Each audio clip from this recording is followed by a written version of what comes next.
Okay, guys, alternate ending. Take 43. With so many movies on the net and TV, it's kinda hard being up and film savvy. Do you catch a show while you're on the go?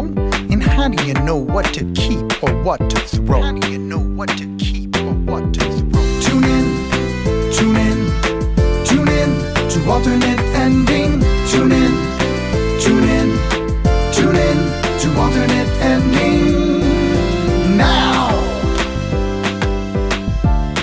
Please give a warm welcome to the hosts of Alternate Ending. Welcome to Alternating. We're discovering good movies, one bad movie at a time. I'm film school dropout Robert Jarsinski. Across from me is our casual moviegoer Carrie Jarsinski and our very own critic in residence Tim Brayton. Guys, we're back. Happy New Year. Back. Happy 2018. We're back. We're back with a little video. We have our Facebook crew joining us as well too on Facebook Live. So yeah, this is season 3 of Alternate Ending, our second season with me. Second season with you, third season overall. Really, our best year was really just the two of us. Would you say, Care? I don't know. No? I feel like we got into more arguments. When Tim's around, there's a buffer. That's true. We're on our best behavior. Yeah. We don't argue on the breaks anymore. Oh, that's too bad. Yeah. But we took a 6-week break? It felt like a 5 or 6. It was a nice long break. Are you happy to be back? Are you both happy to be back? No. Now I have to deal with you two people again, and your just ridiculous opinions on movies. You were churning it out there for a bit. I was doing. You had a nice break where you were cranking out 3 or 4 reviews. Never 4, 2 or 3. Was that a day? I think my max in I think I got 3 a day once, which was the target the whole break, and that never even remotely happened. The school year was on break as well as us, which meant that I got to focus all my energies on movie reviews, which is nice. What was your favorite one that you did? Good question. Just in the past, my favorite review or my favorite movie that I saw? Oh, don't say that. Your favorite review? Like the review where you wrote it and you were like, yeah. You're like, I'm so funny. I'm hilarious. Well, the Tom and Jerry, Willy Wonka and the Chocolate Factory review was certainly one that I felt pretty good about. I'm going to go with that. Okay. I'm going to go with Tom and Jerry. Get out there and read that. Yeah, go ahead. Alternating.com. Certainly, as I look at it, a lot of engagement. We had 36 comments on that review. On a movie that no one's seen, probably, most of which were some variation on Tim, what in the fuck is wrong with you? And if you haven't read Tim's review, I'll say, Tim, your reviews are hilarious, extremely well written. Thank you. And the fact that you churned out 3 a day, these are 1,000 plus word, 2 a day. Yeah, 1,000 plus word reviews. So these are not something that you take lightly. I did have a really good review of Forever My Girl, which was one of my most recent reviews, which I'm also proud of now that I look at it. That was a made-for-TV movie? No, that is a released into theaters movie. Okay. That feels like a made-for-TV movie. And you loved it? I hated it. I didn't hate it. It was bad. I see the cover image for it. It looks like a movie you would hate. It looks like happy, maybe. It looks like they're walking away from a nuclear explosion. That would have made it better for you? It would have made it so much better. Yeah. It means it would have died. That's it. Well, we're coming back, hitting the ground running with our top 5 movies of 20. It's a new year. We're looking back. We're reflecting back on 2017. We're going to wrap up the 2017 that was. I left off our last episode having seen 183 movies. I can't remember where everybody ended up. Total? Like in your whole life? That's a lot. I think that's like the average person has probably seen. I think it's actually more than average. I was actually listening to another professional movie podcast where there are no other professional movie podcasts other than this one. Yes. And they were like, I have other jobs and whatever. Like, I don't even think they cracked 100. And this was like a popular movie review podcast. Good. We take this craft seriously. So I sadly do know that if you see one movie in a theater a month, you are considered a frequent moviegoer, and that is the highest category they have. So I think all of us are frequent moviegoers, even though we are marketing you as our casual moviegoer. I think you're actually way above. I'm at 114. I know I said 147, which you didn't think was a lie. Rob knew was a lie. Oh, totally knew was a lie. Yeah, you just did some weird math. Like, I averaged 3 a day. There's no way you were watching 3 movies a day. Yeah, no, it was closer to less than that. It was 114. Okay. Still, that's like over 2 a week, right? But you committed to 100. So I beat my goal, blew it out of the water. Yeah, I ended our last episode, which was aired just like December 18th or so. I was at 183, which Tim, you thought like, you've got plenty of time to to cram in 17 movies, and I ended up the year with 186. So Okay. He was a good parent that way. slow to the finish. A good parent would have watched movies with his kids. So I don't remember where I was at our last episode. I ended up with a total, I need to parse in a few different ways. I saw movies 456 times. I saw 2 movies twice, so I really only watched 454 movies in 2017, of which 418 were features, meaning that 36 were short films. Of those short films, 30 were new to me. Of those features, 318 were new to me. So if I'm going to go with a number, I'm going to go with 318 new feature films in 2017. Jeez. It's a high intensity number. It's a high number. I Yeah. feel good about that number. Does it beat your number from the previous year? No, maybe from the previous year, because the last couple of years have not been good for me. It certainly doesn't beat my lifetime record. What's your lifetime record? There was a year that I was able to watch an average of 2 movies a day over the course of the year. Now, those were, of course, not all new, but I think that year I saw over 500 new movies. Is this when you were working at Whole Foods? This was when I was unemployed, Oh, okay. Yeah. which helped. That does help. But your job was watching the movies without pay. My job was watching movies without pay, yes. Well, we're reflecting back. We also earlier, a couple months back, we did our most anticipated movies of the fall and winter. So these are movies that each of us expected would be our favorites, and we rank them. Yes. And right. we have some results for that. Normally we do we do the worth mentioning segment. We're clearing out the schedule just to focus on our top movies of 2017, as well as looking back on the year. So most anticipate, Tim, I know you crunched the numbers. Should we remind on what did. those Yeah, were? let's Let's remind. go ahead. I will give everyone a really quick recap of what we had on our lists. Carrie, your list ranked Yes. from 1 to 5. Yes. So your most anticipated was Thor So good. Ragnarok. Excellent. Followed by The Mountain Between Us. The best. Murder on the Orient Express. Not quite as good. The Florida Project. Very sad. And Hello, Mr. Police. The Snowman. Kind of crappy.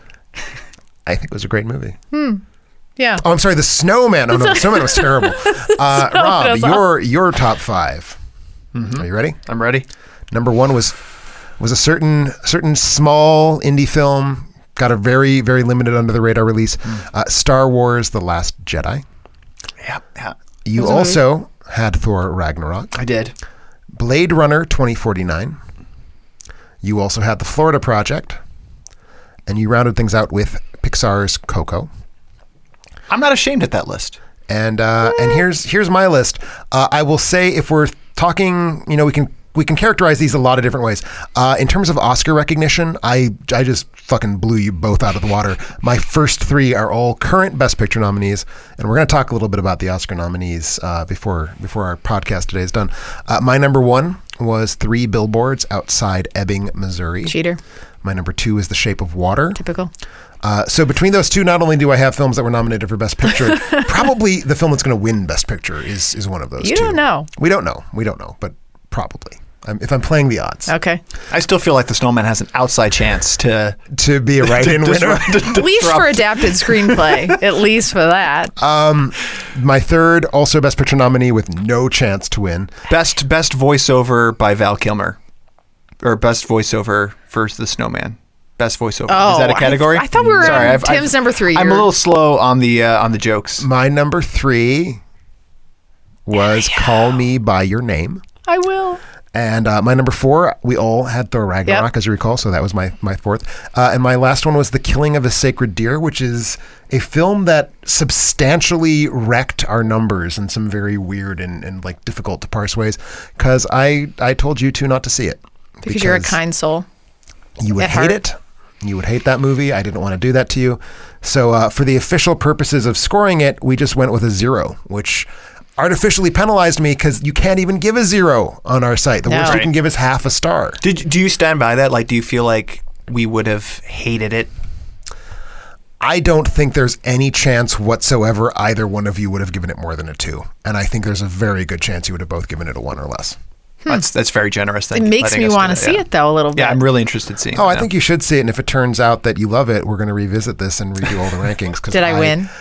No. Oh. Here's the thing. Even with me giving myself 0 points for both of you for Killing of a Sacred Deer, which just shot my average in the face. face, Yeah. I still beat you. No! That's how much You had a couple on there that Snowman were really good. fucked your rating. Snowman sucked, The man. Snowman. So here's the average rankings. All right, so I will say this: Call Me by Your Name, way out in first place. Very much everybody's favorite. Not Yeah. everybody's Good flick. favorite, but had an average rating of 4.17 out of 5 from Okay. the three of us. All the way down to, if we're not counting The Killing of a Sacred Deer, which again has numerical issues, 1.67 average for the For Snowman. the Snowman, yeah. But yeah, no. So Rob ended up winning. If we factor in Sacred Deer, if we just X out, if we give you guys no scores, or if we just say that I only had a 4, however we want to do that, I would have won handily. Yeah. Like by a lot. I really enjoyed your movies, Tim. Because Call Me by Your Name and Three Billboards and Shape of Water all did very well. And ironically, I was the one who hurt myself the most. Because I did not like I did not like The Shape of Water at all. I didn't like Three Billboards very surprises me. much. So if I had liked those movies, I probably would have won even without giving myself. Yeah, we credit liked for your Killing of a movies Sacred better Deer. than you liked your movies. You liked my movies better than I liked my movies. Again, with the exception of Sacred Deer. But if we take that line out, then yeah, I actually gave myself the lowest overall score. I think the same thing happened with me, though, because I think I obviously thought the least of The Mountain Between Us.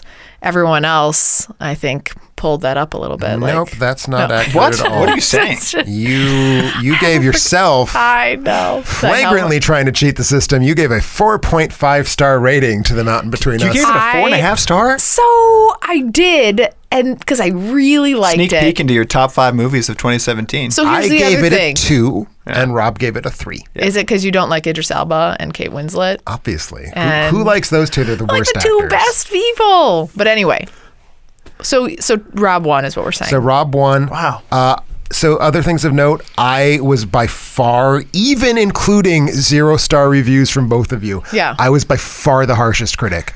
I gave an average ranking of 2.92 to the films on our lists, with a 0-star ringer in there, changing Right. the averages. Rob, your average was 3.04. Carrie, yours was 3.29. Okay.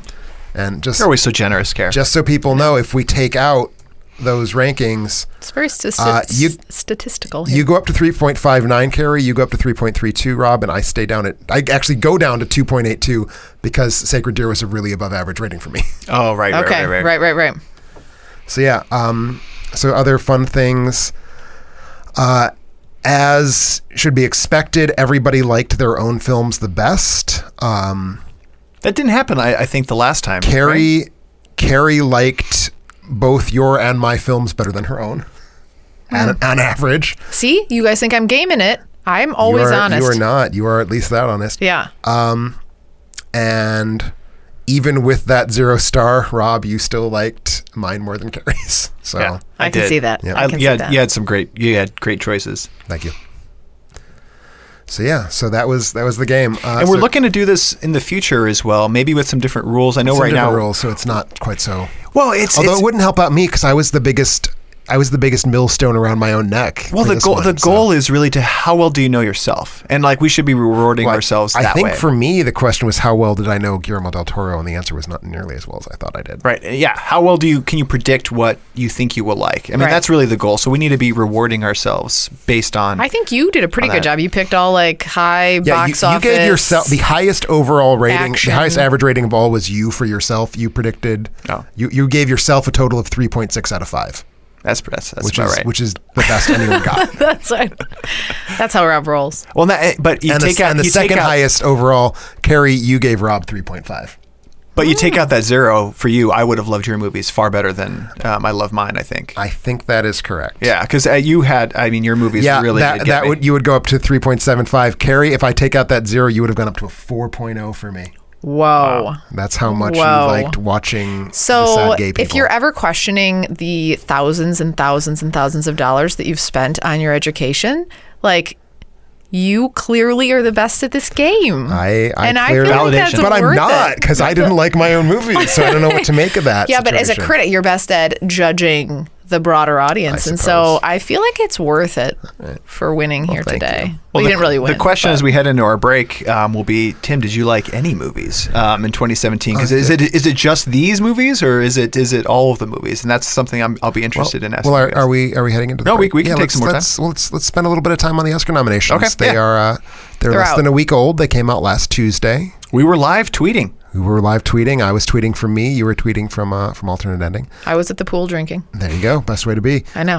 So, of course, Shape of Water was the nomination winner with 13 nominations across all categories. Surprise of the day was probably Phantom Thread, coming in with 6 nominations, including Best Picture and Best Director. No outlandish snubs. I think Martin McDonagh for Best Director was a bit of a surprise, but not one that I think anyone would have been like, oh my God, how could that possibly not have gotten nominated for directing? What about Armie Hammer for supporting? Is that a snub? You know, The fact that I feel like they didn't reward the signs either. were in the air. Yeah, but the fact that they didn't give Armie Hammer Or Michael or Stuhlbarg. Michael Strauss. Yeah. I would have. You got to I give it don't to know. Armie. I don't know which one I prefer. Like, That's the the monologue. thing. Is, Either one of them would have been my favorite in the category as it stands. Probably. Yeah, I'm I don't know, surprised. Defoe's very it good. feels like Defoe's that very they should good. have been in there. But yeah, no. I predicted Hammer, but I think it was in the air that wasn't going to happen. So that was a disappointment, but not really a surprise. Probably the other biggest surprise, which is going in a totally different direction, In the Fade not getting nominated for Best Foreign Film, when I think it was probably most people's pick to win Best Foreign Film. And why would you, any thoughts on why it didn't well, make it? I have only seen one of the 5 films that were nominated, so I can't really speak to that. They might have just been better, which frankly, In the Fade is fine. Not a great movie, so I think it's very likely that they were just better. I was actually a little bit surprised with Valerian not picking up any visual effects. I know Valerian. I know people's thoughts on Valerian, here's the but thing. visually, come on. Oh, visually, for sure. I mean, it's easily in my top 5. The only categories that reliably nominate films perceived to be bad are Best Costume Design and Best Makeup, not Best Visual Effects. So the Transformers films have done well in the visual effects, but other than that, films perceived as being bad don't tend to get nominations, even when they have the craft chops to make that happen. Yeah, production-wise, I feel like that had everything from from that vantage point. To just pick the most obvious possible comparison, it's hard for me to imagine how someone who is strictly judging the quality of the visual effects could say that Valerian is worse than Star Wars: The Last Jedi. I hate to put it bluntly, but it's better. Yeah. It is. Oh, I totally agree. Actually, I just picked up Valerian on Blu-ray over the weekend. It was very cheap at Amazon, so I was like, well, fuck yeah, I'm going to finally get this. I liked that better than both of you, I think, which is weird. I think maybe you did. I don't remember. I thought that was weird. We all liked it a lot. What about a movie like Victoria and Abdul? Yeah, that one was a little bit. That one got Picking up 3 makeup? nominations. It got makeup. I It didn't know it got got 3. costume design and One other one. one other. Maybe it only got the 2. Maybe I thought I was going to get 3 the morning of. But for makeup. But for makeup, Is yeah. that Well, like it's Judi makeup. Dench's It's makeup and makeup is- hairstyle. Okay. So kind of the Buffon thing's really pushing them So over the edge. Buffon things.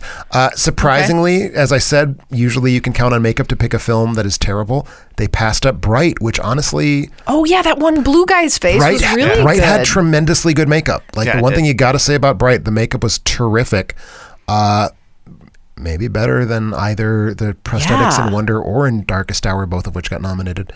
But yeah, no. So Victoria and Abdul had an oddly strong morning that did not culminate in Judi Dench getting an actress nomination, which I was sure was going to happen after it got the other nominations. But yeah. I don't think it was that well received, though. Well, Was no, it? it's terrible. Yeah. It's a terrible movie. I thought maybe she would get something just because it seems like the Oscars feel a little bit ageist. Is that a thing? But more ageist. Like reversed ageist. Reversed ageist. Right. Do you Yeah. ever feel that? Certainly towards Judi Dench and Helen Mirren and Meryl Streep in particular, yes. And you love Helen Mirren. I love Helen Right. Mirren, but Yeah. she's gotten nominated for some things that nobody had any business getting nominated for an Academy Award for. Because, Saoirse that Ronan movie- did get Lady Bird. Yeah, Yes. she did. Yeah. Yeah. I was going to say, as the young one. Yeah, no, best actress panned out the way it was going to. I don't think anyone can pretend that. I'm fine. I really, it goes back to the Armie Hammer, Stolberg nominations left out. That's really the only thing that stuck The with gap. me is I really wanted to see Stolberg pick up, especially since he was in He was in 3 Best He was Picture in Shape of nominees. Water, He was in too. Shape So of what was it? Water, The Post, Oh, and and The Call Me Post, By Your too, Name. yeah. Right. Clearly, if he was going to get nominated, the nomination was going to come for Call Me By Your Name, though he is also quite good in The Shape of Water. Yeah. Yeah. I thought he was good in that too. Better in Call Me By Your Name, though. Oh, yeah. Well, there's just that wonderful scene at the end where he gives that very Where kind he's the best speech. dad in life. Yeah. Yeah. We'll get there. We'll get there. All right. Well, let's head to our break. Before we head to our break, you might be wondering about ways to support the show. We recently revamped and updated our Patreon site so that for any pledge, $1 up to $1 million, hoping for that $1 million bucks. Yeah. You get access to all of our bonus content like spoiler discussions, outtakes, behind the scenes, and more. We actually just did. I mentioned to our Facebook Live crew, we did our live Q&A. So those are things that we're looking to do in the future. If you want access to exclusive content, make us watch a movie or pick your own episode topic, you can do it all from our Patreon page, much like our newest Patreons, Zev Burrows and Joy Vigil. Joy's actually on the line, I believe, on Facebook Live right now. They snagged our Sundance Jury Prize, providing them an opportunity to select a movie for Carrie and I to watch. I think Nice. Do we know what they are yet? Joy's still mulling over. Okay. Let's the video. word to the wise. I think maybe y'all are giving Rob and Carrie a few too many art films. I don't think. I think I'm excited you're about Joy. spoiling. You're I'm just spoiling. saying. I think Joy's Tim's upset got us about figured one out. of our recent movies that we We're saw. going to be having a big old fight next week. Let's just put it that way. Also, Diego Santamaria grabbed our last remaining Critics' Choice Award, entitling him to a Tim review of the movie of his choice.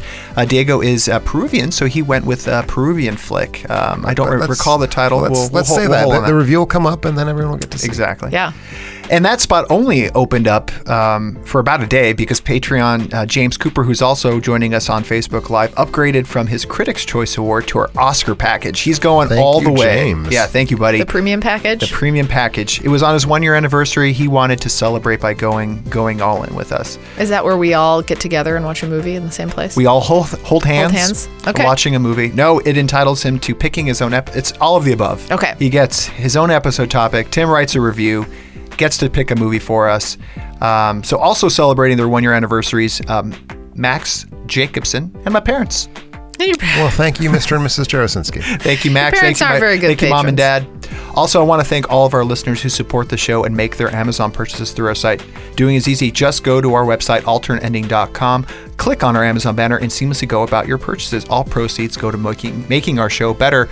We did not have a lull in the Amazon purchases. No. I'm going to try to go through these really fast. Well, it's like a month. There's been 6 weeks, so 6 so weeks. maybe, all respect to those who bought many wonderful products. Maybe just do the highlights. Who bought dildos? Let's start with the dildos. I saw some shea butter. Start with I don't Tim's know purchases. if that was used for some sort of shea butter nefarious, purposes. shea butter can be used for, I don't think that's nefarious at all. I think it's a very healthy adult way to use shea butter. We had a battery replacement purchase, some Gillette Fusion men's razors. Those blade refills, Tim and I are expensive. sporting some beards. It's really more of a cost-effective nature. Like that's the reason why I have a beard is just to save money. Well, I mean, we live in Wisconsin. It's much cheaper than buying like razors and also than Scarves. buying masks and scarves. Yeah, that's true. We had some. The shea butter was part of some Dove Advanced Care antiperspirant. You don't want your pits to get dry. That happens. Do your pits get dry? Well, I guess the antiperspirant keeps it from getting. You moist. want them dry, I think. From moisture. Stop saying moist. We also had some books purchased. Voice. A Dog's Guide to Humans. So is the dog supposed to read it to understand human nature better? It seems like there Yeah. might be a That's fairly it. significant lapse. The Demon by Jack Kirby, Third World Filmmaking and the West, Aesthetics, a comprehensive anthology, Mao Tzu, Basic Writings, Rethinking Third Cinema, Styles of Radical Will, MLA Handbook. I don't know if that's the Military Lending Act handbook. That would be a very boring read. That would be the Modern Language Association. And what you're hearing, by the way, is we have at least 1, perhaps 2, or even 3 film studies scholars buying books. Because they're all in different classes. So and thank you for that. Do you know that? Yeah, this one also lends itself to that. Charles Burnett, A Cinema of Symbolic Knowledge. Oh yeah, he's an excellent African-American filmmaker. Some cell phone and accessories purchase. Fitbit Charge 2 Screen Protector. A little shield for that. As you're running around, you don't want to bump into things, bust up your Fitbit. Some clothing and accessories. Booty Body Eco Wear. Natural What's a bamboo. booty body? It's viscous. It's like if a butt was a person, like in the movie, the Emoji Movie. Yeah. Like if one of the emojis was Then a butt, you'd have a booty it would have body. a booty body. So your butt would just be your face. Yes. Okay. Like Rob. How do you eat? All right. Oh, good one. Yeah. Someone lost their remote control. We had a remote control replacement purchased. Maybe they just wanted to. Maybe said double fist the remote controls. Why not? You never know. Maybe it's so angry spouses can have remote control fights. And one of them doesn't know which one's working, so they both think they're winning. So you got the backup, and then also an easy, clean, smart learning universal TV remote. It's the germ-free one. I wish all hotels had that. I get creeped out. I wipe down when I'm staying at a hotel. I wipe down remotes. You look like the type. Yeah, he is. Also had three gift cards purchased for birthdays. Appreciate Happy birthday to three happy different birthday. people. Where? to those. Amazon? Through Amazon, yeah. Nice. These are Amazon I purchases. believe you may be able to buy non-Amazon gift cards. Oh, I see what you're saying. Now I feel like You can buy like a asshole. $25, You Feel like what you Longhorn are. Steakhouse gift No, card. these are the Amazon gift cards. Choose your own adventure, basically. You can Nice. pick whatever you want. I prefer getting gifts via Amazon. Grocery and gourmet food, we had natural organic apple cider vinegar purchase, non-GMO. Appreciate that. Say vinegar Yeah, again. that's one of those on the Dirty Dozen. Vinegar. That's not how you said it before. Vinegar. Vinegar. Vinegar. Don't you know? Some cross trainers. Carrie and I were just talking about getting back into running. January. It's a time of year for Yeah. people to pretend they're going to do some exercise. That's right. Some health and personal care bulletproof ecstasy oil.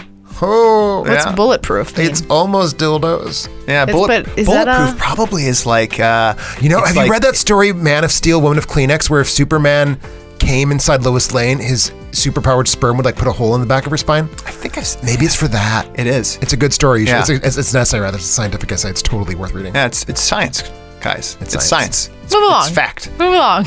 Energizer lithium coin watch battery replacement, creativity for kids, enchanted fairy garden craft kit, very nice. Had the home K-mat. This is the thing I've been bothering Carrie about, the anti-fatigue. Oh my memory gosh! foam. Don't even get me started. Memory watched foam a lot mats are good. You should get a memory foam mat. my Make her God. let you get one. Dishes. I washed a lot of dishes. You don't so wash good. any dishes. We They're so switched. good. Rob's currently on laundry, and I'm on dishes. Look for one at Costco. The one at Costco is like double the size, and it's really nice. How about if you actually put them in the dishwasher instead of leaving them in the sink? I'll let you get one of those mats. I should You do should that. do Yeah, you that. should. You should not be sustaining gender roles. We also had some coffee paper filters purchased, a lot of those. Some music, Marry Me, Heathen, Actor, Seven Swans, some HBO subscription purchase, appreciate that. that's good. Some more Fitbit charge bands purchase. People want to stay stylish, replace out the bands with match their clothing outfits. Some pet supplies, some Nutro Max, grain-free adult recipe, pasture lamb food stuff, 2 bags of that. Lamb poots? What's a lamb poot? Lamb poots. It's not even fun. I don't want to know.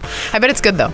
I'm telling you, it's a lot of purchases. This is a lot. We had some revolving punch plier kit purchased, Deltana solid brass flush bolt purchased, and then we're getting to the movies. Okay. Nice. All right. This is towards I'm the ready. end now. I'm ready. So Tim, you ready? I'm ready. Speaking of Martin McDonough, little In Bruges. Oh, it's a good I movie. love In Bruges. So Real good. good movie. Best movie he made. Loved it. Care's pretending to I know what that is. Was it noticeable? Would you like it? I don't know. I don't She think would so. not like it. You wouldn't understand. You need the subtitles. It's a guy movie to like. It is totally I think, a guy for one movie. thing. Okay, good. movie you might like, here, babe. Babe's Love good a little movie. babe. Little Babe's babe. good movie. That'll do, pig. Another movie you That'll might do. like on Amazon Instant Video. Appreciate the Come on. purchase. Throw them at me. The Karate Kid. Hiya. Which One. Oh, good. Is this the remake? I hope not. I don't know. I mean, thank you for purchasing Thank it. you for purchasing the movie. We hope you have good taste, not shitty taste. It's the original for And sure. here we go. Oh, we were talking about B-Fest earlier. Tim went to a Bad Movie Festival Yes, I in did. Northwestern. Friday the 13th, Part 8. Jason That's Takes not Manhattan. Nice. Oh, that's pretty bad. It's pretty bad. That's a That's movie. pretty bad. It's pretty bad. Okay. I love it when the boxer takes on Jason. On DVDs, purchased Berserk, the Golden Age Arc movie collection. Nothing? No idea what that is. DVD, Twin Peaks, a limited event series. Oh, love your Twin nice. Peaks, yeah. Thank you for buying that, whoever you were. I'm jealous that I don't own that yet. Escape from New York. A little Snake Plissken for Excellent you movie. on Collector's Edition. From Beyond, Nice. Berserk Season 1. Mm-hmm. My Neighbors, The Yamadas. Oh, nice. Ghibli film. The Cat Returns. Also Ghibli. I have no idea what you're saying. Studio Ghibli. Whisper of the Heart. Studio Ghibli. Nice. Speaking giblish. And we had a bunch of Amazon channel free trials purchased. Those help us out a ton. They had do. some Prime Instant Videos, 6-month free trial for an Amazon student program, and some U.S. textbook trade-ins. Ever trade in your textbooks? I have not. I keep them. Those all Why? no, trade them in. They Gotta trade benefit 'em in, you us. get your They money help us back. out. All right. But they help me out in my You life don't as an academic. reread them Sometimes later. you do. You I mean, I'm don't. not getting like primers on how to do arithmetic. I get like books on movies. All right. All right. Well, thank you guys for all your Thank you. purchases. When we get back, our top 5 movies of 2017.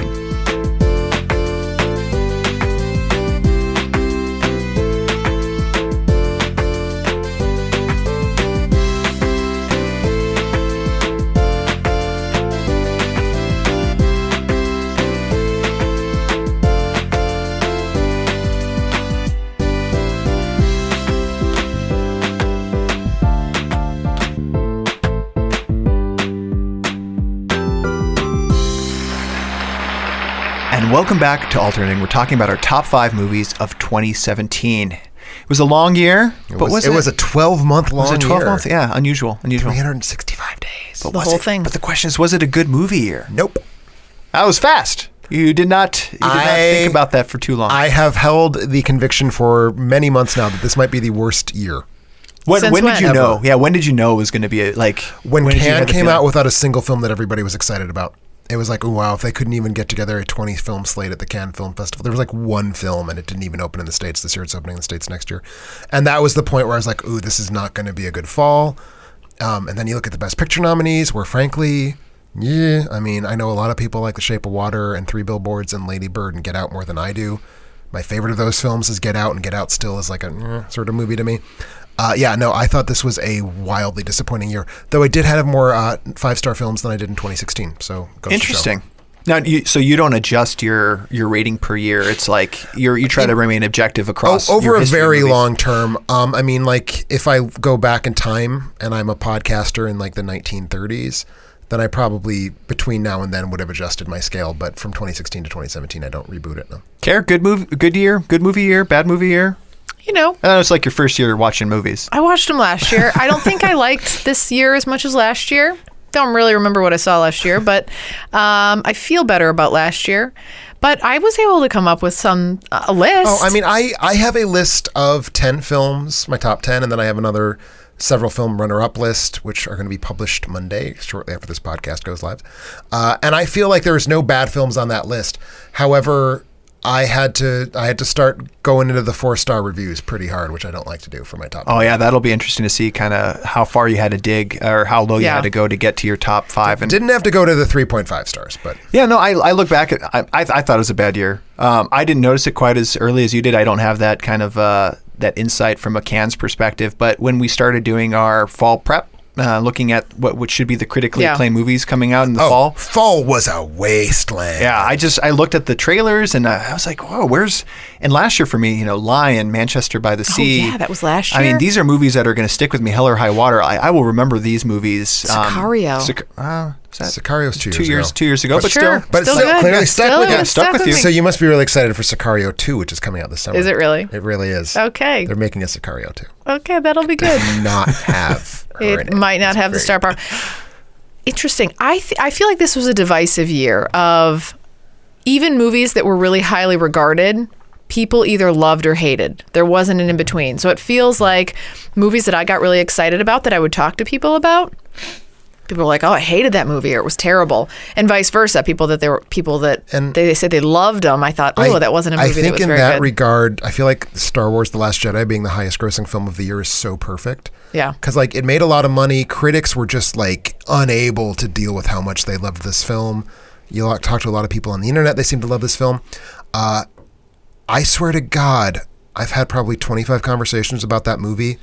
Maybe 2 of them were with people who unabashedly loved the movie, and more than half were with people who would have given it an overall negative review, which is amazing to me that this movie could be like that highly regarded by critics and like normal people, and not even like the weird ass people who are like, oh, this movie has black people and women, it's terrible. Like there's clearly a segment of the audience online that can be dismissed, but plenty of like just like normal moviegoers, like my parents and my friends who go see this movie and are like, that was just not very good. Where is all of this praise coming from? So like, I totally and I think box office overall is doing well, but not ticket sales, like actual number of butts and seats, asses and seats, that sort of thing is not. And also, ticket sales are not doing good for studios that aren't Disney. Right, is the thing to keep in mind. Yeah, and I know the summer was a bit of Jumanji 2 did surprisingly well for Sony, but other than that, all the really big hits this year were just really Disney. Yeah. No, it was Disney. So for me, the critically acclaimed movies were pretty blah, and the summer movies weren't spectacular. No, it was a bad summer. So I mean, I watched. I tallied it up. I watched of my 186, 70 movies were in 2017. Okay. Do you know how many years were 2017? Roughly. I have a few different ways I can answer that question. Of course you do. So I saw, as of this moment, 174 films that were eligible for this list. Okay. However, 5 of those I watched in 2016. 18 of those I've watched since the beginning of 2018, just trying to get caught up. So if I'm counting what I saw in 2017 that was eligible for 2017, that number is actually 153. Wow. I'm at 38. All right. Hey, not bad. Isn't it? That's really good for a casual moviegoer. Okay. That's awesome. It's not really my name anymore. Do you No? feel Are you that Do you anymore? feel like Like you've seen enough to cash-ish. do a top 5, or would you rather just do a top 2? I selected quality, man. I don't know if you guys You've looked seen both The Snowman Yeah. and The Book of Henry. I would so say there's that. Those there's aren't that. in my top 5. Spoiler. Are you I didn't Sure. Yeah. specifically seek out bad movies in 2017. So I think this really tells the story of 2017. The average rating for 2017 was 2.96 for me, thanks to Letterboxd helping me out with that. But yeah, it's a mediocre year. I feel like my average is probably higher than that. I can potentially figure out a version of that number really fast here. So you mentioned you had to scrape the bottom. How many movies were competing for your top 5 spots? Like when you were looking at it, like you had to kind of size up. I would say for most of the year. So I do an ongoing list. I don't just like do this at the end because I like to. But if you were not have going to- just based on ratings, Well, I will say this. For most of the year, I had 4 films competing for my top 5, which was a fun situation to be in. No, I mean, I'm going to end up with a top 10 composed entirely of 4.5-star movies, which was looking touch Wow. and go for a while. But Okay. it happened. I feel like. I had to look at 12 films just based on ratings. So I went into my Letterboxd account and I had to go. I didn't have to go. You said you almost went to 3.5? No, No, you didn't. That didn't No. happen. I went to 4. Okay, crazy. And all of my 12 films that competed, I had 12 films that were only 12 films out of the 70 that were 4-star or higher, Okay. if that makes sense. Yeah. So those ones I looked at, those are the only ones I looked at. And I actually had to do some reevaluating. I don't know if you did any of that too, where you looked at some of them and you're like, the star rating that I gave it 6 months ago, maybe didn't feel right. That happened. There's a couple films that I gave 4.5s to that I sort of feel are more like 4s, but strong 4s. And there's one 4 film that I'd say is probably a weak 4.5. So I think that's an my interesting average, thing. by the way, was about 3. It was just a smidgen over 3. I would guess that a lot of those movies were ones that you saw earlier in the year that you felt like, oh, you're really passionate about. And it was interesting to me to be like, there's clearly a method, and this isn't anything groundbreaking, but the method is real of trying to push some of these Oscar movies as close as you possibly can, because there's a recency factor for me where I went back and I was like, whoa, I gave that 4.5 stars. I had to actually sit back to be like, what was that movie about again? I mean, I obviously really liked it, but what did I like about it so much to give it 4.5 stars? Yeah, no. And make that assessment to say, does that carry over? And then likewise, the movies that I've just recently seen, to sit back and look at those and be like, do I really love these as much as I think I love them? Or is it because I just saw them and I had a great theater experience? I was there alone with my giant popcorn, whatever. Like, is that why I loved it? Because it was a kid-free night? Or did I love it because it was such a good movie? And that's like a hard thing to parse out. That absolutely is the case. And that is exactly why Oscar movies are backloaded. This has been an unusually good year, in fact, for front-loading the Oscar year. Get Out is real in the conversation for winning stuff. That opened in March, February even. Oh, really? Dunkirk, which is the second yeah. highest number of nominees overall, just behind Shape of Water, opened in August or Yeah. July. Yeah. So like it has actually been a pretty solid year for stuff staying around. Although I don't think that speaks to like the quality of those movies or to like people's memory. I think that speaks to how bad the last 4 months of the year have been. Yeah. Like Yeah, we if- couldn't if it only come up went with anything up- to replace Dunkirk and Get Yeah, Out. if it only went up from there, Yeah. that would have been an amazing. That would have Totally. been an amazing year. Totally. So yeah, it just didn't follow through with the fall and winter to me. Yeah, 92% for. So let's talk about our top 5s if you guys are ready. I'm ready. We're going into go the into it. lists? Yeah, Oh my gosh. I Okay. got Yeah. some criterion questions to ask. Can't look at your notes. So when I give you my top 5, am I including any film that I saw describing film, defining film as just a thing that is a motion picture, or am I only counting things that are feature length? The second one. I'm only counting things So that are take feature off World of length. Tomorrow too. Taking off World of Tomorrow 2. Done and done. So to see where I would rank World of Tomorrow 2, you should look at the actual blog list, which will be published later today.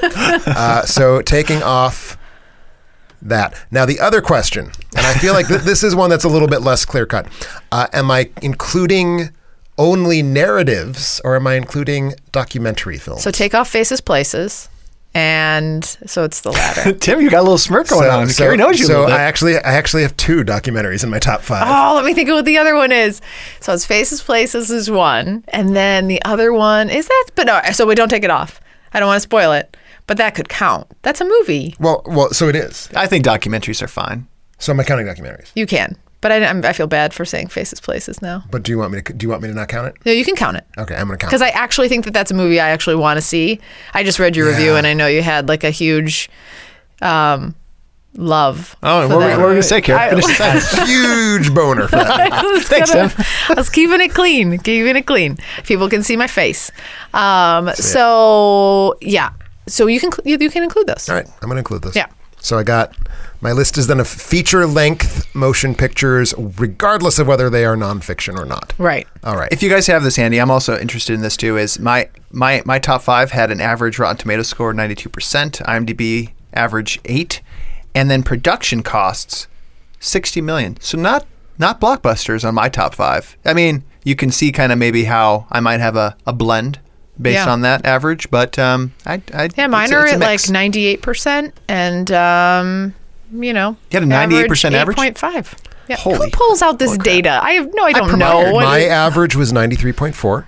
Okay. Oh, wait, is this a real thing? That was my Rotten Tomatoes Okay. average. Thanks, Oh, you Tim. do know this. My Metacritic average, if we're curious about that, is going to be a little bit less impressive. Give me a second to plug those numbers. Who is a Metacritic? Are you one of those? No, Metacritic is like for real critics. Could you be one of those ever? If I had several thousand times the number of readers that I currently have, okay. yes, I could. So people need to get on. We're getting there. Yeah. Several thousand, not several thousand readers, several thousand times the readers. Okay.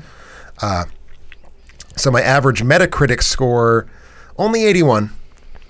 It's not a terribly impressive overall Metacritic. And the average IMDb or average Rotten Tomatoes score rather than freshness is going to be actually probably a touch lower than that. Probably a touch lower than the Metacritic score. And then my films are all over the place on IMDb, so giving an average would be without a standard deviation would not be helpful. All right. Well, let's dive in. I didn't do the box office. I didn't do the production budget. I did the box office. Okay. Which is going to be funny when I talk about again. If I give you an average, it will make the numbers sound very wrong. Mine grossed on average $275 for the $60 million on average that they cost to produce. $275? $275 million. That seems about right. Based on the $60 million. So nice hefty returns of 4-1 for the. I only have one film on my top 5 that grossed more than $2 million. These are those documentaries. This is what happens. I'm glad I did not take that. This is what happens when you put documentaries.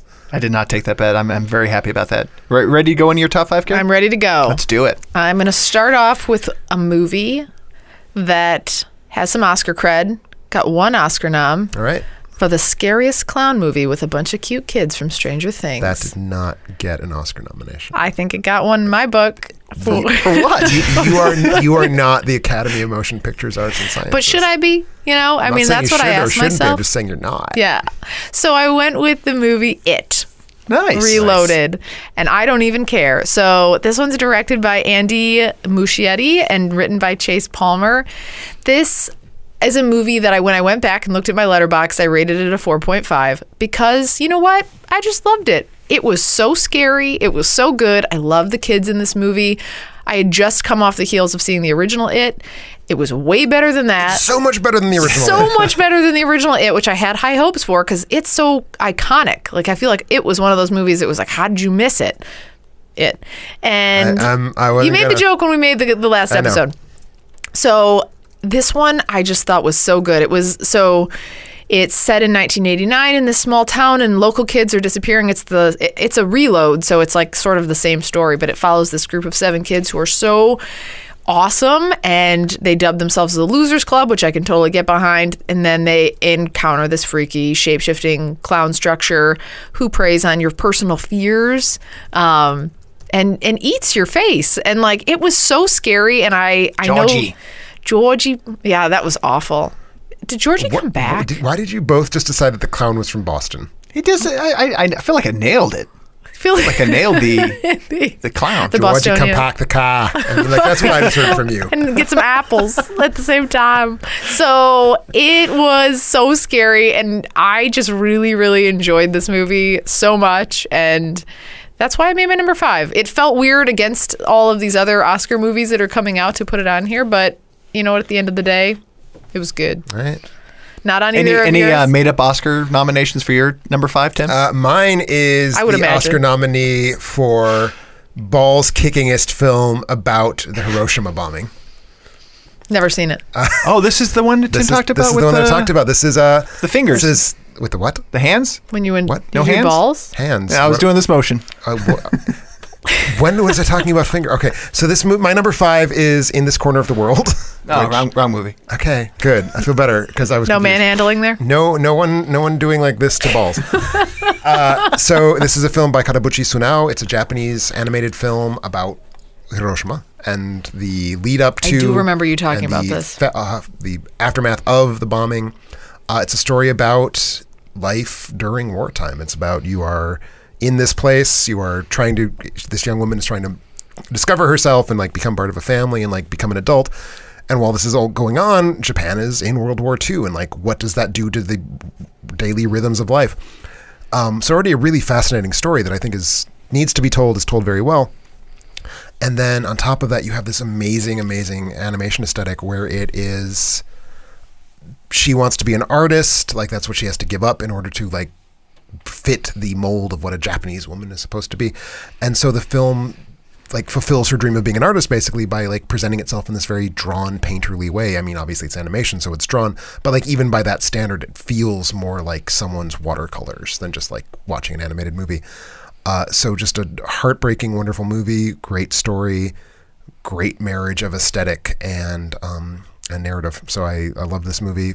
Favorite animated film of the year. So spoiler alert, there's no more animation on my list, but like, no, that was... So that's your first fail is what you're saying. Yes. Okay. But I do remember... Sadly, Captain Underpants is not. Oh, the Captain Boss Underpants Baby. is actually good. But Ferdinand, best. Ferdinand is nominated. numbers 1 through 4. I don't consider that animation because it's more like God just beamed that movie directly into my brain. What's it? You can't get rid of it forever. So are either of these your number 5, Rob? No, they're not. And in fact, I have 2 movies that I have to thank one or actually... You're taking my number 1. I have 3 movies that I have to thank both of you for because I wouldn't haven't seen them. One of them being I don't feel at home in this world anymore. Is that your number 5? This is my number 5. Partially because I did some thinking. I originally had this slated at 3.5 stars, and after kind of going through my list, and I realized this one stuck with me more, and this is totally more of a Rob movie. It is very much a Rob movie. It is. It has the gentle gore. Yeah, has there's some karate. Yes. Yeah. The Elijah Wood character is totally me. There's a mullet, a rat tail. I know you're into those. I don't think I'd look good with that. But it has comedy. You totally had a mullet growing up. Don't even lie. It has dark humor. It stars Melanie Linsky and Elijah Wood. Written and directed by Macon Blair, star of Blue movies Ruin. like Blue Ruin. Part of the Jeremy Saulnier kind of group. Kind of got started there, but really has come into his own with his own. Kind of like almost like a little bit like a Coen Brothers. It's definitely like what happens if you want to make a Jeremy Saulnier film and a Coen Brothers film and you can't decide which one, so you just make them both. Yeah, I mean, how great does that sound? Like, and he delivers. I didn't know you loved this that much. And I did. I really liked did. it too. I think part I gave of it the 4 reason stars. I have it here is I feel like this is an opportunity to share movies that don't maybe get as much press or love. So for my 5 spots, I always try to reserve them for once. This one is streaming on Netflix right now. There's you don't need to wait for your Oscar movies to come out on Blu-ray or be re-released in theaters. You can check out my number 5 movie right now on Netflix, and I suggest you do. It follows a depressed woman who's just kind of going through the motions of life until she's... Melanie Linsky, who is then burglarized and then kind of finds a new zest for life and trying to basically making herself the protagonist of a revenge thriller is how she treats her depression, which is kind of really cool. Yeah. And she she works through her depression by trying to solve this mystery case. So... And it's a lot of fun. Her obnoxious neighbor joins her in this, who's played by Elijah Wood in this, who has a rat tail or I can't remember if it's a rat tail. Yeah, it works. He's got some nunchucks. That scene is just awesome. The one scene where he walks in the room and he's just like, and he flips it at the wall like he clearly has no idea what he's doing. It falls apart a little bit for me at the end. Otherwise, this would be It's a tonal shift, though, isn't it? Like I felt like it changed a bit at the end. There's some CGI in there at the end that I won't. There is. And that kind of like that is CGI? the only. The shape-shifting robot that blows up the state at the end. Remember? It was all a dream. Or it was all a dream. Yeah. But you're gonna have to tell me later because I don't remember any CGI. We will not spoil. Yeah, there's some bad CGI, like unnecessary, like. Okay. Maybe it's not even, I think it's CGI. It's not a practical effect. But I love this movie, even with that small error in there. This is the style, the tone of movie that I typically go for, and it hit home. So I'm looking forward to seeing what other things Macon Blair also making an appearance in another, not Oscar-nominated movie. I was kind of surprised. The Florida Project makes a small appearance there. So he's making the rounds. Wait, who? Macon Blair, the director. Oh, yes, he does. Also puts in a small appearance in... As the hooker man. In Logan Lucky. Yes. Yeah, that's right. I really like him. Yeah, he's good. He's good really stuff. good. That's my number 5. I'm excited. Thanks you again. had Thank that you, on Carrie. there. You're Even welcome. though you stole it, I was going to see it first, and you saw You're it welcome, first. and not on my list, but it was up there for me. So my number 4 is one that the only possibility is it might be on Rob's list, but I don't think it will be because I think it's too obvious of a choice because it's so good.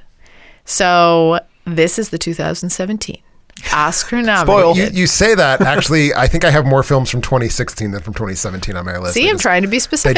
Yes, that's true. Yeah. They just happened to get distributed in this country in 2017. It is Oscar nominated for real this time for adapted screenplay. It is Logan. God damn it. It's on your list. Of course it's on his list. Yes. Of course it's on his list. It's either his number 1 or his number 2. It's my number 1. It is? Yeah. Oh. And I went back and forth, number 1, number 2. Oh, I had to I'm be true to so myself. I was sorry. so high on this movie when it came out. Me too. I had it as a 5-star. I did downgrade it to 4.5. It's not a 5. There are problems. There are certainly problems. I don't know that there's problems. But it's my favorite movie. I just don't understand why all the people have superpowers. It seemed very unrealistic to me. What do you mean? And I was confused. Well, like the man who is a telepath.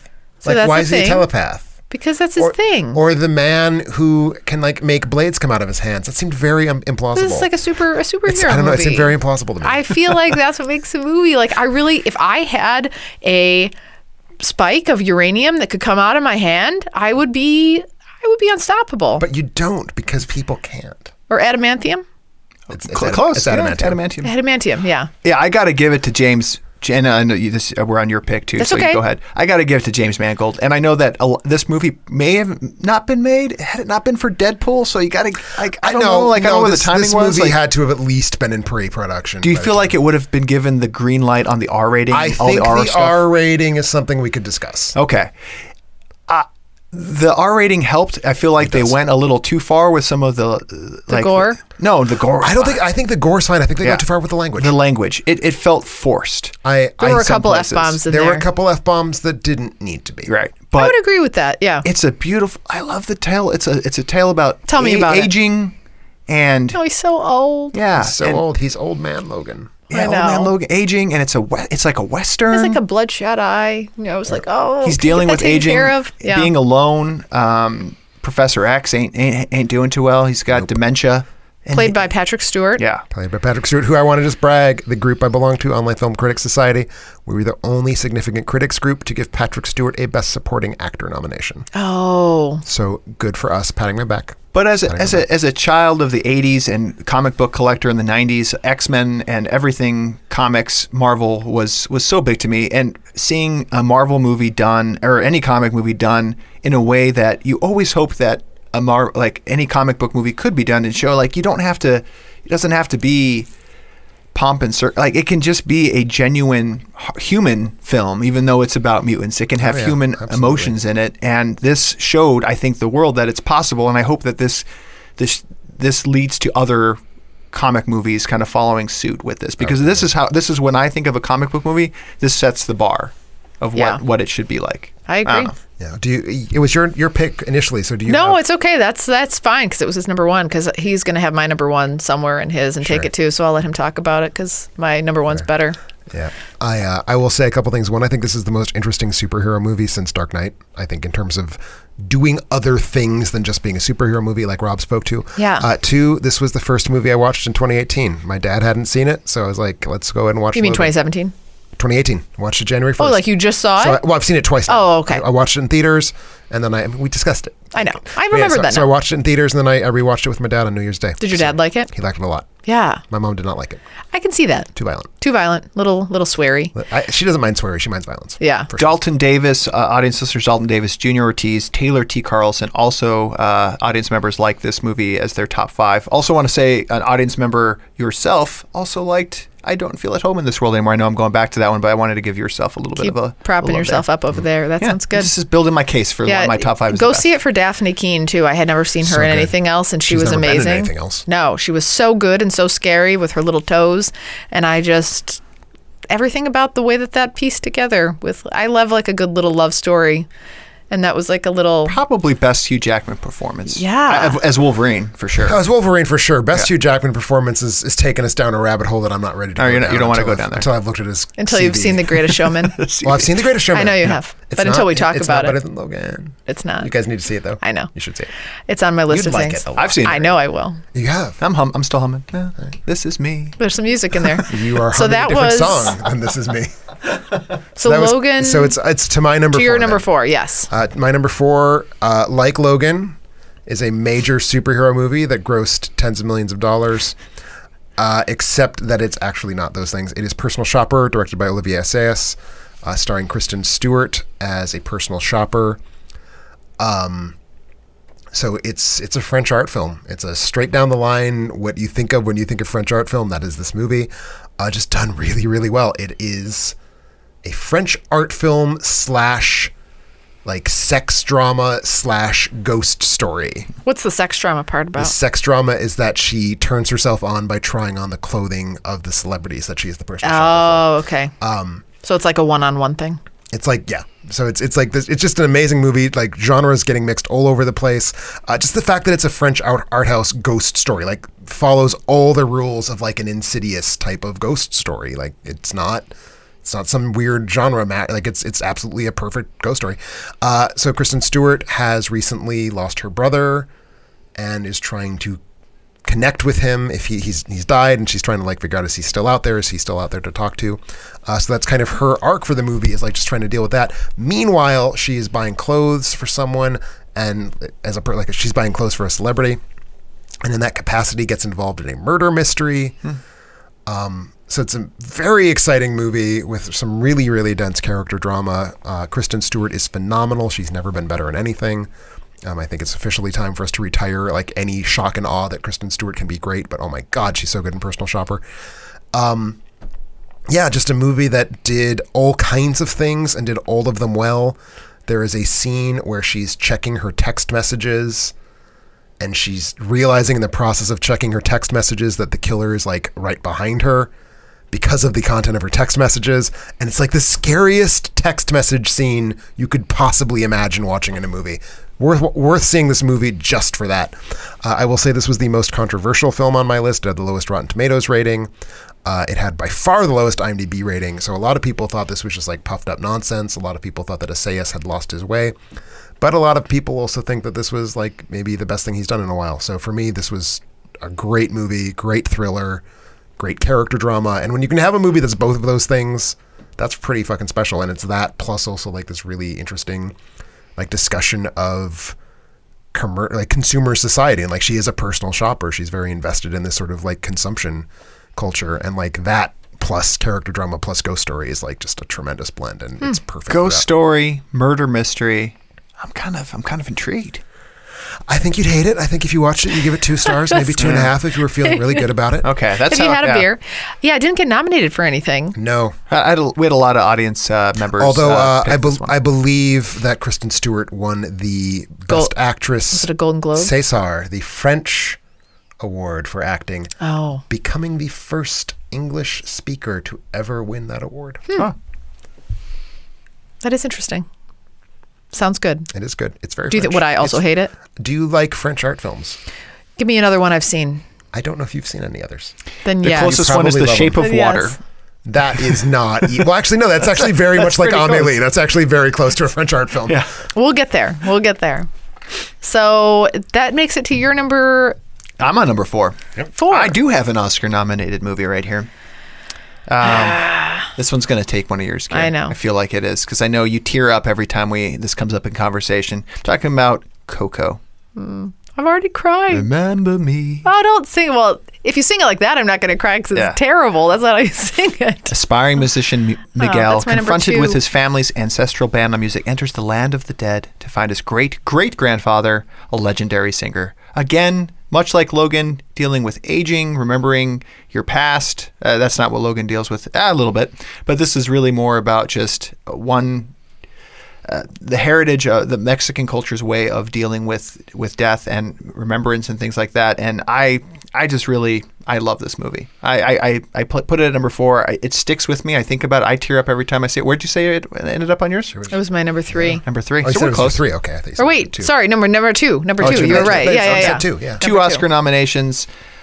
For animated feature Pixar and gets original me. song. We never talked about this. Pixar gets everybody. Yeah. So when we did our most anticipated, I was a little bit judged on Coco based on the trailers by you two, and we Yeah, never you weren't really judged. circled back on the fact that I think my I did a good job here. my preconception of Coco was right on the money for me. for you. For To me, me, this was Pixar paint by numbers, no, it was not because they've never done anything like this ever before. except for their other 14 movies. Tell me which other one addresses mortality and Toy Story 3 and Toy Story 2. I wasn't finished with my thing. I was also going to say addresses the Day of the Dead and the way in which we remember our loved ones The that Book are of lost. Life, which is not technically a Pixar film. Yeah, but you got me there. I have not seen the Book of Life. I've heard a little bit of that. This rips It's on not it. not Yeah. as much as they say. Yes, Yeah. but also not as much as they say. This is so good. And so I still do cry. Like I tear up when people talk about it because it's so real. Like for such an animated film. And every that person that you're- I've talked to that's like that they celebrate this regularly, have said like the culture and everything that they tried to aspire to recreate was so spot on with like their family dynamic and with like the way that they do celebrate, people that they've lost and stuff like that. And you're just like, it was so good that it was stuck to it. Like you never know with movies like this if they are going to. And the song did. itself, I read a little bit about it, how it was written. They were the songwriters, or the songwriters from Frozen, I believe, were challenged with writing a song that sung different ways would mean very different things. So as the Benjamin Bratt character sings it, it's very pompous, like "Remember me, remember my fame." Ernesto de la Cruz. Ernesto de la Cruz, very good. That's right. But then when Hector. when Hector sings it, it has a different meaning, and then when Miguel sings it, it takes on yet another different meaning in the way that it's sung, and that's powerful stuff. Yeah, I left the theater crying and thinking about, at least the way that, at least in American culture, how we distance forget. ourselves, and we forget, and we choose to forget because it's Yeah, if maybe Tim less died, pain. I would never talk about you ever again because I would be so sad. Yeah, I would never speak of if you, and then you you would turn died- into bone dust, Yeah, and you you'd just be gone. float away. I would never talk about you because I would have nothing to say. I would have nothing of value to share. You're going to be mean on that. our altar, Tim. Your picture will Oh, remain there. thank you. That's right. And next to it was going to be a little plate of cheese. Oh, But it is of important. cheese that has gone all moldy because I would still eat it. That's right. Audience members Sarah, So good. Paul 2, and Joy V. Hill, listening right now on Facebook Live, also had those as their top 5. I got to ask, have either of you ranked it below Olaf's Frozen Adventure? I think did the not world rank it. has. The Yeah. world has. That's a short. It doesn't meet the requirements. Oh, that's right. But Yeah. otherwise So you don't many- have it. as Otherwise, your that would be number my one. So number many one. angry parents, Yeah. ourselves included, who sat through that 30-minute, not because it was, I know you didn't think highly of it, but I thought it was very more like, little of it. we got to get through, we're going to run out of time as a parent. Like, we're gonna run out of popcorn. we're gonna have nothing. Our kids are and going our to go kids bananas. are gonna. Yeah. I mean, But you got I to thought do it was your right. research. You knew it was coming. I knew it was Yeah. coming. I didn't know it was like a 30-minute No, I movie. knew it was, Yeah. 22 minutes, and I knew that as well. People because it were was made for upset. TV. So are we at my number? We're at your number 3? 3. Number 3 Take is another where one, things Kara. get real good and even better with 4 Oscar noms. I thought you said Thor. Oh, I did also thought I that. thought you said Thor. It's like, wait, Thor didn't have 4 Oscars. With my lisp, with Thor Oscar noms. For, let me just count them out here. Best Picture, Best Director, Best Actor, and Best Original Screenplay. Get Out. Oh, wow. Loved it. Loved it. Wow. Yeah, I know So you just good. caught up with it not very long ago. I right? did, you gave me the screener, which you're not supposed No, to do. I'm not supposed. What are you talking? I didn't I even get a mean- screener. What on earth are you talking about? I mean, I rented I it might have said, I from think you can get it at Blockbuster. Redbox, so why don't you go to Redbox, I Carrie? went And you're to- like, I'm going to go to Redbox, Tim, and that's what you did. I actually went to watch it. Blockbuster because it was cheaper. They were running a 2-for-1, and so I picked it up. All right, great. There, it didn't say Tim Burton on the Support movie. your local video store rent movies That's for right. money. It didn't say Pay destroy money this. to rent the movies that Pay you Go saw. on our site. Go on pay our site pay money. and purchase it through our Amazon banner. But if I were to have seen it, I saw it legally, and it was so good. So this one's written and directed by Jordan Peele, who First timer. Not As a writer, but as a director. as a director. So good. Yeah. This is a movie that I bet people have missed because... I bet they haven't, because that movie made a shit ton of money for a horror film. Did it? Made $182 million. That's a lot. I didn't feel like I knew a lot about it. A few friends of mine had said, like, it's so good, you should go out and catch it. And I don't know how we missed it, I guess. Whatever. Oh, I saw it opening weekend. Oh, you did? In San Francisco. Where was I, man? Oh, okay. Not in San Francisco. I guess not. So this one, let me tell you about it if you have missed it. This guy named Chris goes out with his girlfriend Rose, and they're heading upstate to visit her parents for the weekend.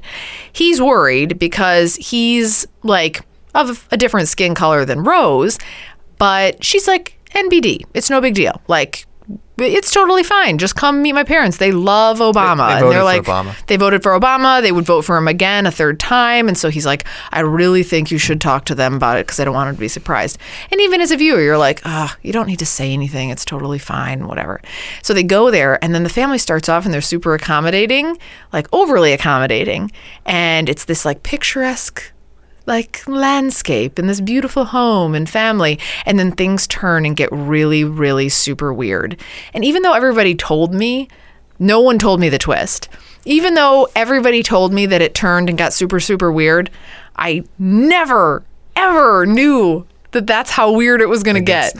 It gets super weird. The problem I had is that the ad campaign was a little bit too free-handed with making sure that there's a particular 1970s movie that if you've seen it and then you watch the trailer for Get Out, you're like, oh, that's the twist. Right. Oh, really? And that's the twist. Oh, see, and that was eluded me. I did not know about that campaign. Good. No, it's great to go into this fresh. I knew where this movie great was. to go into this movie fresh. So Daniel Kaluuya is Chris Washington, and he's the one that's nominated. Allison Williams plays Rose. That's Brian Williams's she's daughter. Awesome. Right? Yes, I didn't she know is. that. I have literally never seen somebody who can go for... Well, never mind. I'm not going to tell you what she does. But she does it. She does a thing. She does it. She's and awesome. she changes in a thing, and it's real good. I don't like what the hair and makeup department does. I think they make her haircuts too severe after that thing. No, but I think you have to do that thing to make it a thing. It worked for me. And then Bradley Whitford's in it, who plays the dad, and then Catherine Keener, who I've seen in some other things. Oh, yeah, she's great. She's phenomenal. She is a freak. She's great. Actually, I'm not going to tell you what she does. I shouldn't say. She's lovely. She likes tea a lot. She likes tea. Tea's her If favorite. you see this, you need to see this movie for the social commentary that it has, that I think played out in other Oscar nominees this year. It was too. one of my 12 that I had mentioned. It was one of my 72. No, it was one of my so 12. good. It should be in a top 5. This is a top 5 horror. It was kind of like a horror com, but I don't know. Like the best little horror house in Texas. Kinda. I've never seen that, but I bet it's like that. That's a horror comedy. Or Pretty Woman. Pretty Woman is maybe no, the not all-time that best kind of horror com. That's a pro com. Pro. Let's move on. So anyway, No, good this was movie. so And good. Never I like miss that it. it deals with not only direct racism, but really that kind of indirect racism Yes. that festers Yes, still. I yes, think yes. it touches on a topic that it's we're very. I don't we're know all how very to good describe at the it. kind of You want to be out of the gray PC. area, but when you're in the gray area, that gray area level of racism that still exists, and that it pokes fun at that, but also in Yes. a very very horror-ish way. Yeah. Horror. Very, very horror-ish way. That movie is the horringest movie. I'm saying, I don't think I'm enunciating. Horror-ish. Horror-ish. Yeah. Way. That Scary movie way. is very horrorish. A scary way. Wanted money and it got lots of And it. I don't know who the maid is, Oh my God, she's a fucking amazing. but she is. That she was not just eating up every award she could get her hands on. I don't is understand bizarre that to me either. Yeah. She was So good. amazing. Yeah. Amazing. So anyway, that's my number 3. Thanks. All right, so is that to my number 3? Yeah. Well, I'm going to just tell you, I'm going to break the surprise a little bit. This will be my last narrative film. So All right. all docs after this. Wow. Here's one that I know you thought very highly of, Robert. It's Holy year's crap. best sequel. It's a certain John Wick Chapter 2. This made your top 5. I love this movie. This movie is everything I want cinema to be. It's all about movement and light and color and violence. And those are the only things I want to be in movies. Sure. I don't need them to have stories. No. But if I did need to have stories, this would have a good one because it's all about this magical world of assassins and like the king of the hobos and like this world charting cell phone using network of people who just do. It's like, so John Wick, first movie. Guy gets his dog killed. He goes out and revenges the people who killed his dog. Obviously. Very straightforward stuff. This is the movie that pays off on all the little hints of like mythology building in that film. He goes to Italy and he gets involved in like this basically like Italian horror movie for 2 scenes. And then he goes back to New York and like he's chasing through the subways and there's all kinds of like bright, beautiful lighting and like he's in an art installation and there's a gunfight in an art installation. Another art installation? Another art installation. Yeah, there's 2. There's multiple art Yeah. installations. The movie itself is an art installation. And that's the thing. Like, what I look for first and foremost in a movie is this movie doing something with form? Is this movie using colors? Is it using sound? Is it using the frame to make me feel feelings? And only then, like after I'm convinced that it's done that, do I start to worry about, well, did this movie actually have a worthwhile script? As far as I'm concerned, John Wick Chapter 2 is far and away the year's triumph of form. Wow. Blues, lots of blues. Lots of blues, lots of purples, lots of yellows, lots of like sodium vapor lighting. I liked it. I liked to find More than one? and that was where we did. Would you like it more than John Wick? I did like it more than one. And that's where we fall which apart. I thought was not a possibility, and I did. Yeah, I love John Wick Part 1. Part 2 is I like it quite a bit. What it didn't do for me was, and I don't want to shit all over your movie. It does what it's Chad Stahelski's movie. It's John Wick's. But it's like they did a focus group on the first one, and they're like, "What were all the cool things that people really latched onto?" And then they're like, "Let's just I know do a movie." exactly. And It's like the cooler version of the first movie. So you agree with me? But they did it really well. They did it aesthetically well. But I prefer the raw kind of version of I prefer the first scene one. where the woman dies like she's on the stage of a fucking Italian opera, Right. bleeding out in a giant ass hot tub. That is what I prefer. You didn't feel the hobo stuff was a little much? I thought the hobo stuff was the exact right amount. All right. Hobo played, by the way, the Hobo King is Lawrence Fishburne. Yes, which is a nice touch. The Matrix reunion all these years later between him and Keanu Reeves, Very who, nice. of course, plays John Wick. So I'm curious because I know when we talked, both of us were really high on Atomic Blonde. Yes. This, I don't remember how you, between the two. So this one. I like John Wick Chapter 2 better than Atomic Blonde. Atomic Blonde is, spoiler alert, in my top 10. Okay. Very nice. Now we're on to my number 3. No. Take my number 1. This is going to be your number 1. I know. Yes, I think it will be. Wait, what's Nominated for, I'm going to mess up the count here. 3. Tim will, 7 Oscar nominations. Oh. So Tim knows right away. 3 billboards, and this was Tim's pick. One of his most anticipated 3 took billboards outside of Ebbing. This is my number 6. Oh, it's not your number 1? No. Okay. All right, still in play. I love this movie. It's really good. How this is not the most nominated movie in a bad year, I understand, but this should be the most nominated movie. Very surprising. Well, it shouldn't, and here's why. A lot of those nominations come from craft, and I will say, and I'm not going to shit on the movie because you very kindly only shit on my movie once. This movie was shot so badly. The cinematography in this film was ass. I don't think anyone noticed that, but you. At least one other That's person right. who I converse with frequently on Twitter and in life noticed things. I agree. So Shape of The Water. two of you. He's Shape a of professor. Water. He has a PhD. The Shape of Water, craft-wise, far superior. Like, I mean, Oh, I yeah. love looking at The Shape of Water. But all of the acting categories, and I don't know how you don't get Best Director when you get great performances. I know craft plays into that as well too, but Yeah. I do feel like he was shortchanged a little bit on that. And I know, Tim, you had some thoughts on this too. Is historically, if you're left out of Best Director, likelihood of getting Best Picture then Goes down. goes down. And this one was the front runner until the Oscar noms were announced of being the Best Picture, right? I'd say that the Oscar nominations clarified which of this and The Shape of Water was the front runner, but I think they were neck and neck. I don't think this was the front runner. Well, this one is about a mother who you kind of jump right into it. She's putting up these billboards. 3 of them. 3 of them. Where is she putting them up? In Ebbing, outside. Outside. Just outside. Outside.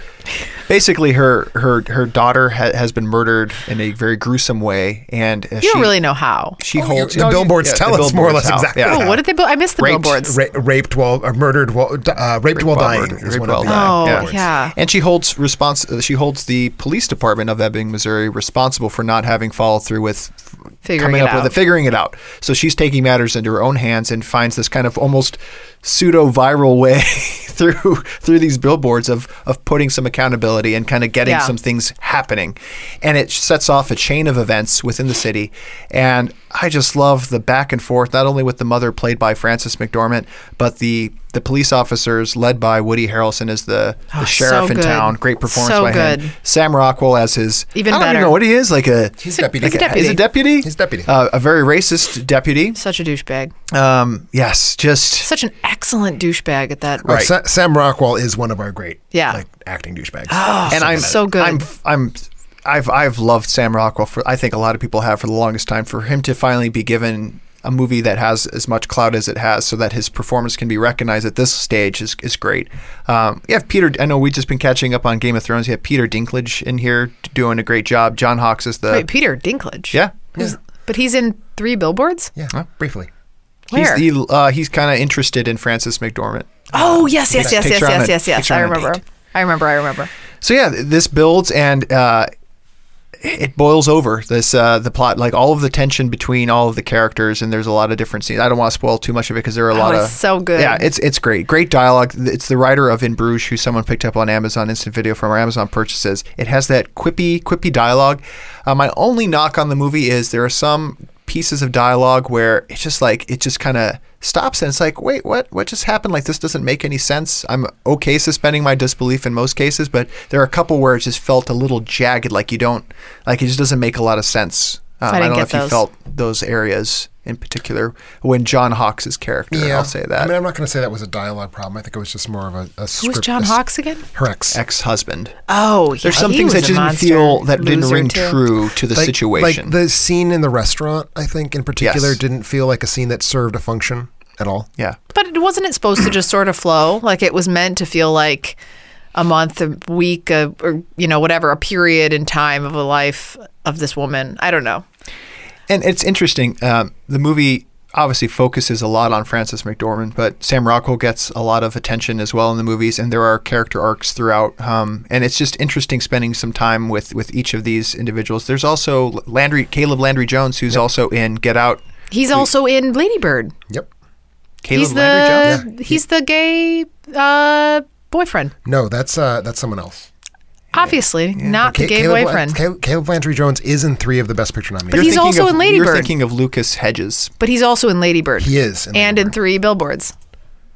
Right? If Caleb Landry Jones is in Lady Bird, I do not remember who he played. Help me. No, he's not in Lady Bird. He's in the Florida Project. Who's the guy that's the gay boyfriend in Lady Bird? And you are spoiling. We continue to spoil Lady Bird a little bit, but that's fine. That's fine. That's not a spoiler. That's not a spoiler. It is. Perhaps. It is a bit. I believe Alan Cumming plays the gay boyfriend in Lady Bird. Let's move on. Yes, Alan Cumming. Let's move on. I really like him, by the way. Love the movie. He's so good. I will watch anything Martin McDonagh does and I continue to do. All right. We're at number 2. Do you care? No, it's my number 1. Oh, no, number 1. She had number 2, so it's... I somehow made it to my number 1. It makes to my number 2. Oh, it's your number 2. Oh, yeah. Okay. Number 2. All I have is one left as well. Don't this is my number take 2. Yeah, you got your number 2. So my number 2 is a documentary, as mentioned, made the princely sum of $4,776 at the U.S. box office in the year 2017. $4,000? $4,000. So good. You could buy like a used car for $4,000. You could buy like 4,000 bagels at Panera. You could buy like with cream cheese, almost 5,000 with a schmear. They don't call it cream cheese; they call it schmear. Call it a schmear. Feels wrong. Well, if you're getting a schmear, you can't get 4,000. That's true. So let's not go crazy. Schmearless. You can have a schmearless one. What is it? So this is the film Starless Dreams, directed by Mehrdad Oskoye. I'm sure I just mispronounced his name terribly. It's an Iranian documentary. I saw it last year at the Chicago Film Festival 2016. Beautiful, heartbreaking, wonderful documentary about a juvenile detention center for young women. It's not a political polemic at all. Like it has a very strong political aspect to it because it is about juvenile detention for women in Iran. But it's much more about these young women and the lives they lead, and how over the course of the time that the filmmakers there like probing, like poking at them with his camera, like how they start to figure out what that means, like be able to have this access to a camera and be able to like tell their story as to who I am, like in front of an audience. So it's both a documentary about being a young ne'er-do-well and like trying to redeem yourself, but also a documentary about being in a documentary, like what that sort of changes What's a ne'er-do-well? reality. Someone who is naughty. Oh. Someone who is naughty enough to have ended up in a juvenile detention center. I'm going to start using that word. As in never do well. Ne'er-do-well. But yeah, so it's just this amazing, like I said, a documentary about being in a documentary and about what does that mean to like point your camera at someone and say, be a movie character now, but be yourself being that movie character. Short, it's only like 76 minutes long. Did you review this one? I reviewed this one way back when I saw it at this film festival. Opened in January, so it's been and gone a long time from U.S. theaters. I have no idea how to get your paws on it at this point. It's probably streaming someplace. But my God, this movie just like I said, I saw it at this point 15 months ago, and it just like, it has not wedged. It's like, it's not moved from my brain. Like this movie just absolutely hammered me. Say it one more time. Starless Dreams. Starless Dreams. Available review on our website and bound to be viewable somewhere on the internet. Okay. Cool. So good. So sober. I'm a little mad because you had never mentioned this to us for 14 months either. I know it was on the site. I was saving it. Yeah. I didn't want you to know in advance what my movie was going to be. One I think everybody knows I'm pretty fond of. I think I'll probably, or you go, Carrie. Okay. Yeah, because I think we're going to. What, are you down to your number one? I'm at number 2. You're number All I have 2. left is my number 2. You have the same film? Probably. Perhaps. My biggest disappointment right now is that I wanted to use the word priapium. Priapism? Priapium in this episode because I thought somebody would use Shape of Water, and I don't think that's going to happen. And I had a whole thing I wanted to talk about priapiums. I don't know what that is. What is it? Priapium? Let me educate you. What's the thing when you have an erection lasting more than That's a priapism. Yeah, priapism. But a priapium is Education. if you are a fish with a boner. And I wanted to talk about that. Fish don't have... Some fish get some. boners? Yep. Some of them are interior. Some of them are exterior, like a priapium.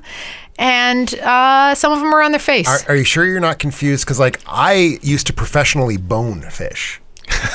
Like I would stand there in the middle of I'm Whole sure Foods. Tim would have come across a penis. I'm just saying I was boning fish all day you were in front an of God and aquaphiliac. everybody. So maybe that's what you're thinking of. Yeah, you were a pescophiliac. Yes. Yeah, I remember that. But I feel like this is going to be a miss. You guys, none of you guys have this on there, No. so we won't get to No talk Shape of about it. Water. We won't get to talk about I that disliked movie. it. I gave it a negative review. What a miss. What a miss. So I will have to go to my number 1, which deals with probably kind of in the same thing, probably similar. I went with Call Me By Your Name. Wow. Oh, wow. Upset special here. Wait, is this on No, yours? not on my list. Barely missed my top 5. Call Barely Me missed. By Your I still Name. think of the 3 soundtrack. Oscar noms: Best Actor, Best Picture, Best Adapted Screenplay, Best Dudes, Best Song, Good song. Best Dudes in a Movie, Best peach scene. Yes. Best peach scene I've ever seen Also in my second entire best life. peach scene, depending on where your kinks reside. Where's the other peach scene? Both what is done to the peach and then the peach is eaten. Oh, They're both yeah. kinky. That is both It's all kinds of kinky. kinky. Yeah, I was all about the peach scene. I'm all about this movie. I still feel heartbroken from this movie, and because this has resided with me since I've seen it, it's gotta fall up here. Number 1. Oh, it's so good. It's so good. If a movie sticks with you for the rest of your life and you feel like a lump in your throat and like a little what you're nausea. suggesting is that you're about to die because this movie has only stuck with you for about a week. It's been longer than a week. It's been like 2 weeks. It's been 2 weeks. Damn. I know. And it'll It is stick the with rest me of your longer. So this is written, it's a screenplay by James Ivory, and it's directed by Luca Guadagnino. Guadagnino. Exactly. Guadagnino. Nino. There was no accent over the there's end. like a nia at the beginning, but not at the. It's not Nino, it's Nino. Guadagnino. So good. So good. So in the dog days of summer in Italy, it's like this slow moving, like sweaty, hot Italian summer movie. Sweaty, hot Italian Man movie. And there's a 17-year-old boy named Elio, and a young man very young. He's only 24, named Oliver. And his dad works with Oliver. Elio's dad works with Oliver. Yeah. Okay. Yes. Is that what I said? You said his in a way that would indicate you were still talking about Oliver. I wasn't. Okay. I was back onto Oliver, or whatever. Works with Elio's dad. And the two end up having this summer bond over just everything in their life. Their Jewish heritage, like their interest in men, like they bond over these things, right? They bond. Why are you making that weird face? No, the interest They in men bond is over not their like shared love of peaches. Yeah. Shared love of peaches, shared love of kisses.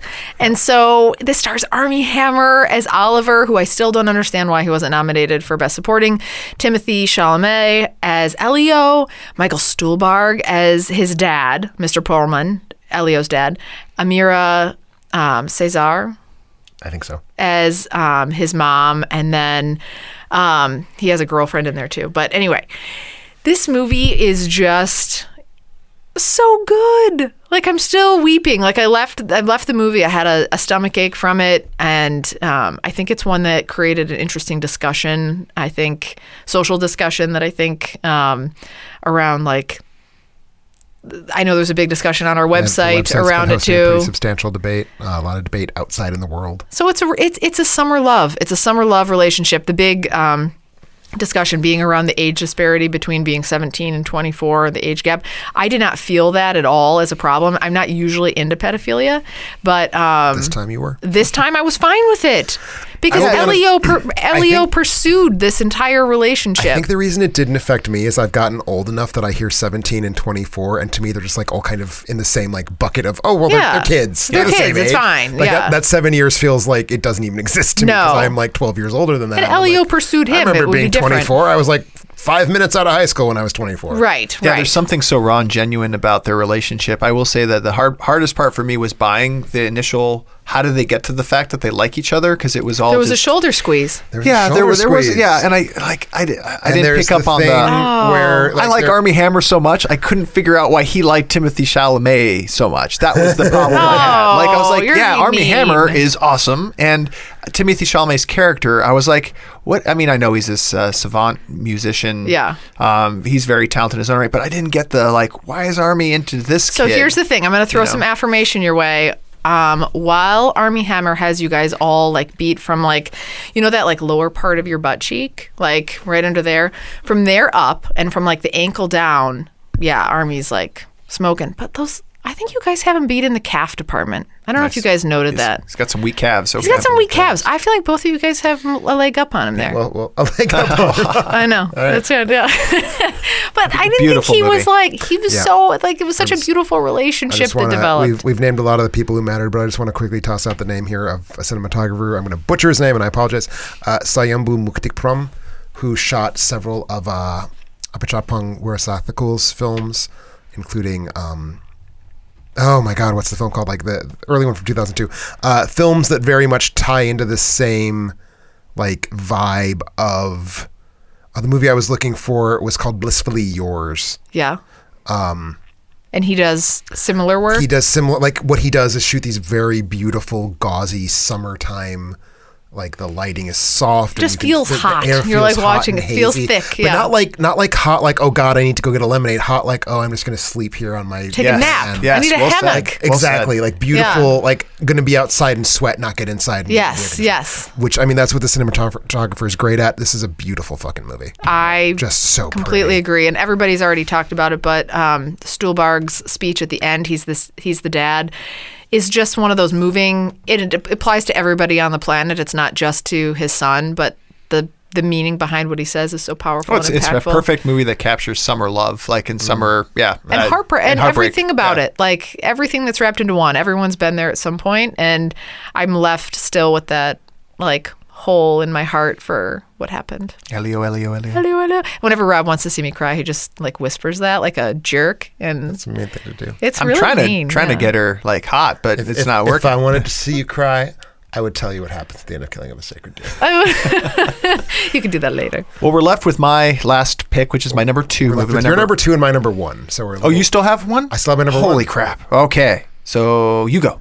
Wait, yes. Wait. Well, You go. No, I go. You No, see I him might as everywhere. well. I might as well Okay. because yes, it was Faces Places. Was it? Thank you, That's your Carrie. note. Sorry. Number one is Faces Places. Oh, wow. Anya Sparta and JR documentary. I knew you loved it. I love it so much. It's a documentary about these two. So Anya Sparta, magnificent filmmaker, one of our greatest living filmmakers, getting along in age, teams up with this young street artist named JR, and together they travel France, taking portrait photographs of just the people they meet in rural France, and then using JR's giant like photo lab in his truck to make these huge prints of these people, and then they just put the like prints on outdoor surfaces, and it's a way of like commemorating these subjects they drive by, and making them part of like landscapes and such. That part of the film is kind of hokey and whatever. It's fine.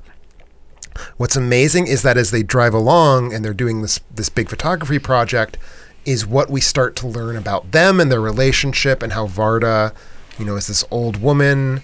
She's 88, I believe, who, she's lived a very long, very rewarding life, but she still has a young soul. And like she's her body is not allowing her to express that anymore.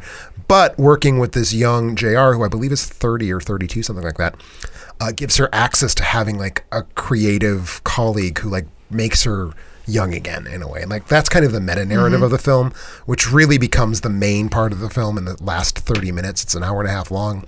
First hour is very much about their photography trek through France, but then it becomes about Varda knowing that she's old, dealing with the fact that she's old, and that she's not like mentally old. She's just like her body is Physically old. and it's just amazing. All of Anya Sparta's films recently, like in this century, have to some degree been about her dealing with aging, and like she's aware that she's aging. She's fine with the fact she's aging, but she also needs to confront that as an artist and as a human being. And this just continues that trend in a very, very beautiful way. Where do you get access to this? Well, I had a screener of it. But where could other people get access? Well, other people who lived in Madison as of yesterday could have seen this for free at the UW Cinematheque, which you didn't. Yeah, you know. actually encouraged us to go see it, I think. I wanted to. Not very much. I know. There was a little kid thing. I would say, it's still wrapping up its U.S. theatrical release at this point, so it's probably going to be streaming in DVD around, my guess would be May. Okay. Maybe April. Beautiful film. I'm not going to say what happens at the end, but what happens at the end is this amazing, like, statement about Varda's place within the canon of French cinema, basically, and I don't really want to go into more than that, but basically like her dealing with the history of French cinema as she is part of it. Okay. And that's all I'll say about that. Gotta see that. Yeah, we should have made some time. Last for me, number I have two. literally no idea what You have this no could idea? be. It's one of your most anticipated movies at one Hang on. point. It's the Snowman. The Snowman. Hang on, wait, let me guess, let me guess. It does have a lot to do with snow. And I this have is no idea. Wind River. Wow. Yes, I love this movie. And I know Tim Forgot loved this movie. about Tim, when you this. saw this movie, you said that if you take Hell or High Water, which is written by Taylor Sheridan, same as Wind River, this time directed by Taylor Sheridan for Wind River as well. If you took Hell or High Water and knocked it down half a star, that's where you would end up with this movie. And that is exactly where I felt Wind River was, and still, based on the year. What was your number one again? Logan. And I went back Logan, and forth Wind between River, the Logan, two. Yeah, I can see that. I could not find any faults in Wind River from a craft perspective, acting, performance perspective. The only thing that it lacked for me was a sense of humor. This movie, and there's probably no place for humor in this particular movie. Pretty dark, yeah. It's a pretty dark movie. It's about a veteran kind of fish and wildlife tracker. He hunts predators for a living. Comes across. No, you're thinking of Predator. I'm thinking of Predator, which is That's a Schwarzenegger movie. No, he hunts predators for a living, and comes across a dead body. A young girl, Native American woman. He works on. I think it's Montana. Is it? That was Alaska. No, it's not Alaska. It's somewhere definitely colder. continental. Well, Montana's cold. Yeah, It could It's be also colder. winter. but Yeah. it's a Native American area, and they kind of the way the laws work there is it's governed a little differently. So because it's a federal land, they have the FBI agent come in who's a little green. She's coming in from like hot desert. Las Vegas is Played like the by closest. young Mary-Kate and Ashley Olsen. It's Elizabeth Olsen, Right. close enough. Thank you. And she doesn't really. I mean, she tries to take charge, but really she's so dependent on Jeremy Renner's character to kind of lead this investigation, and it goes down a number of different paths as they explore this. It was good. This vast. This Wasteland vast of, territory. like, cold, yeah. It's beautiful on screen. I typically don't like cold like on screen, like a lot of snow, but it does snow very well. The acting is superb. There's a lot of great monologues in this too, and dialogues as well too. Really well written script. I've come to expect nothing less from Taylor Sheridan. Continue to be excited about what he does. I know from a script perspective, this was, you thought, Tim, I had one weaker, overwhelming structural problem with it that like by itself cost the film at least half a star for me. And I don't want to go into it, but there's a flashback that I think is motivated not at all. Okay. And that just bothered me a lot. All right. I think the film would also just be better without that flashback period. Interesting. It's a long flashback. It is. I know the one that you're talking about too. Yeah, but I loved the ending of the movie too. I felt You felt complete. vindicated. I felt fine by how this movie wrapped up. If that hadn't happened that way, Rob would have been like, no, I would have been. Yeah, one this star. Movie would not have 1 star. Yeah, would not have stood the test time. But yeah, that also listeners, Interesting. Damien and Eric Swanson. I'm surprised you guys didn't expect that from me. No, I for some reason about I thought that you were at a 4-star on that one. I was at 4.5. Okay. But it's a good way to wrap up too. Do you guys have any regrets of movies maybe that, I know Tim, you out of the 300 plus movies you saw, oh no, any movies that you felt there's crap, I movies didn't see it. I regret that I didn't see. I can just go through a quick version of that list. That you feel could have made your top 5. I think top 5 probably not. Some of the ones that I'm particularly disappointed I didn't make it to. I never saw Blade of the Immortal, which is Tashi Miike's 100th film. I think would have a pretty decent shot at making my top 20 for sure.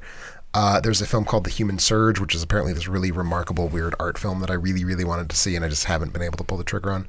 And there's other films like Worst Of. I don't think I did a very good job doing my due diligence on the worst films of the year. But. Okay. Care? I haven't seen The Greatest Showman, which I think could have made my top 5, maybe. Yeah. Do you think it would have? I think it might have. Over, I think what was my number 5? Not over Killing of a Sacred Deer. Right. But less than it, more than it. You seem to really like it. I did like it. You seem to like it a lot. It was real good. Sandlot meets Clowns. Yeah, I'll take that any day. But yeah, I missed that, and I still need to see Mudbound. Oh yeah, I think Mudbound could have cracked it. Could have cracked both of yours. I'm fine with my top movies. I feel pretty good, except for maybe some of the documentaries you listed, Tim. A couple audience members had Lost City of Z, which I think actually Carrie might have liked. From Zombies? No, I don't believe so. No. World War Z is what I'm thinking. World War Z. Yeah. Disaster Artist, I was kind of curious if I might find that funny enough to make my top 5. Maybe not. But I do have some Oscars. I would be disappointed. I don't think it's entitled. I feel fine. Phantom Thread is the only movie which surprised me, Tim, that you enjoyed, that maybe would have cracked my top 5 based on how it's. But that's one that I'm cramming for the Oscars. For Oscar episode. I would not say that would be a top 5er for you. Okay. Honestly.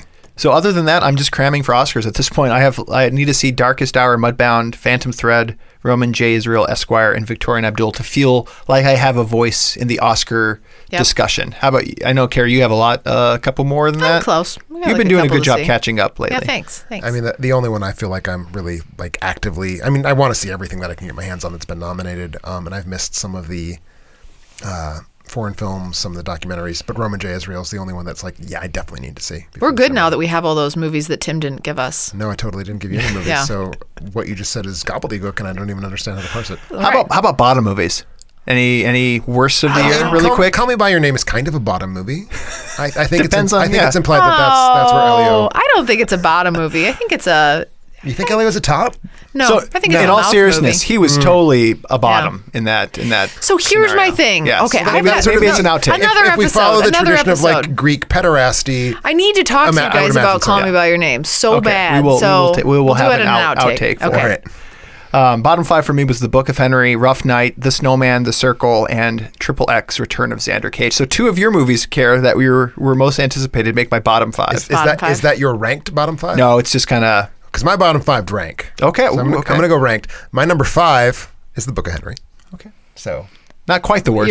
Okay. My number 4 is Underworld Blood Wars. Number 3 is Tom and Jerry, Willy Wonka and the Chocolate Factory. Not a theatrical release. Maybe not fair to call it, but if I replaced it, it would have been with Bright, which was also not a theatrical release. So number 2 is The Emoji Movie, and the worst film of the year, doubling as the worst title of a film in 2017, The Bye Bye Man.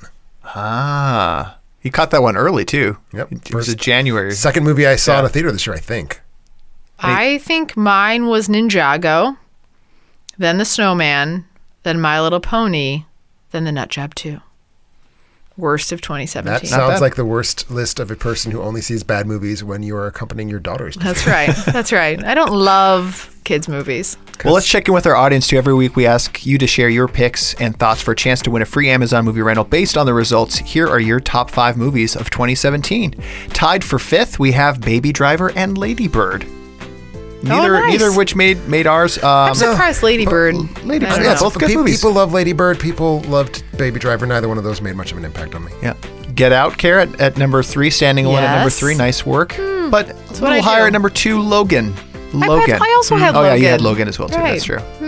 And I find this surprising. Number 1 audience pick, Blade Runner 2049. That is surprising. Yeah, I'm glad people liked it. From a production value perspective, it deserves all of the praise that it's getting on the craft side. Me too. So I thought the performances were good too. It's just a really long movie. It's a long movie. It's a solid movie. Yeah. I'll probably rewatch it a few times in my life. Our lucky winner this week was Caleb Wimble, who had Get Out, Logan, World of Tomorrow 2, Tim, nice. Coco, and Blade Runner 2049. So a nice mix of audience and us in there, Caleb. Appreciate it. Shoot us an email at contact@alternatending.com for details on how to claim your free movie rental. If you want to win a free movie like Caleb, be on the lookout for a spoiler alert or top 5 movie posts on Facebook and Twitter to share your favorite picks.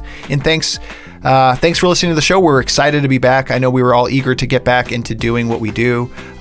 Check us out on social media. We've been a lot more active lately on social media. Go out to our Facebook page and like it. Follow us on Twitter. Go out to alternatending.com where you can find all our movie reviews, podcasts, and more. Be sure to subscribe to our podcast on iTunes or Google. And don't forget Patreon. That's where you're going to get all the good stuff, all the outtakes and live Q&As and so much more. With 50 Shades of Grey coming out next week. Sir.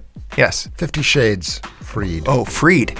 Are we? Because we're done with it. We're all freed from the shackles. The shackles. Oh, well, that's very good. I mean, I think that actually is the implication is that he found the love of a good woman, so now he doesn't need to do the whole. I have no idea what any of this means because I haven't seen. I've read the books, but so not the sometimes we were when a man, according to these movies, when a man loves a woman, but he's also incapable of expressing that psychologically, he likes to whip that woman. I can get behind that. Naked. Yeah. We were going to punish everyone by maybe doing like a movie. We still might movie marathon of all 3, but we decided instead to do a much friskier top 5 with our top 5 sex scenes. So that's what you have in store for the following week. Nice, a lot of getting behind. Carrie. Sorry, so Carrie's the power top. I would let that get behind me. Well, we'll catch you guys next week.